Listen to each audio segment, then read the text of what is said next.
మనుషుల సైకాలజీ గురించి మీకు బీభత్సమైన విషయం చెప్తాను, జాగ్రత్తగా వినండి. నాకు ఏదైనా సలహా కావాలంటే నేను ఎప్పుడు అప్రోచ్ అయ్యే ఒక సీనియర్ ఉన్నారు. Let's call him Subbarao. Personal life అయినా, కెరీర్ గురించి అయినా, ఇంకా ఏ టాపిక్ అయినా సరే ఆయన దగ్గరికి వెళ్తాను నేను.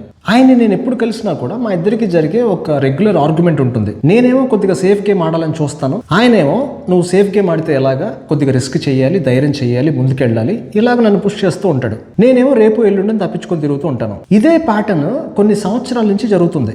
అయితే రీసెంట్గా నేను కొద్దిగా ఇంట్రోస్పెక్షన్ చేసుకొని నా తప్పులు, నా ఫియర్స్, వీటన్నిటి గురించి చక్కగా ఒక పేపర్ మీద రాసుకొని నా భయాలు ఎలా బ్రేక్ చేయాలి అని మెంటల్గా కొంచెం ప్రిపేర్ అయ్యి, ఆయన ఎప్పటి నుంచో చెప్తున్న రిస్కులు నేను చూసారా, అవన్నీ చేశాను. రిస్కులు చేయడం మాత్రమే కాదు, దానికి చాలా మంచి రిజల్ట్ కూడా వచ్చింది. ఇంకేముంది, ఎగురుకుంటూ ఆయన దగ్గరికి వెళ్ళా.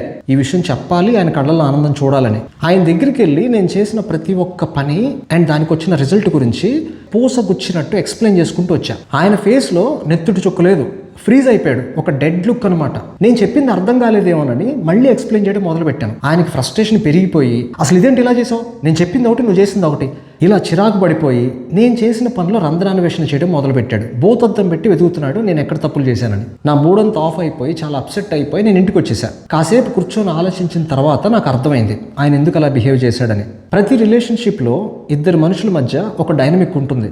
నేనేమో సేఫ్ గేమ్ ఆడేవాడిని, ఆయనేమో ఒక ఫాదర్ ఫిగర్ లాగా, ఒక మెంటర్ లాగా నన్ను చనువుగా మందలిస్తూ ఉంటాడు. ఇవే మా రోల్స్. నన్ను మందలిచ్చేటప్పుడు ఆ ప్రాసెస్లో ఒక పెద్దరికాన్ని ఆయన ఎంజాయ్ చేసేవాడు. ఆయనకి వాళ్ళ ఇంట్లో దొరుకుతున్న దానికన్నా కూడా నా నుంచి ఎక్కువ రెస్పెక్ట్, ఎక్కువ ఒబీడియన్స్ అనేది కనిపించేది. ఆయన ఒక బ్లిస్ని ఎక్స్పీరియన్స్ చేసేవాడు.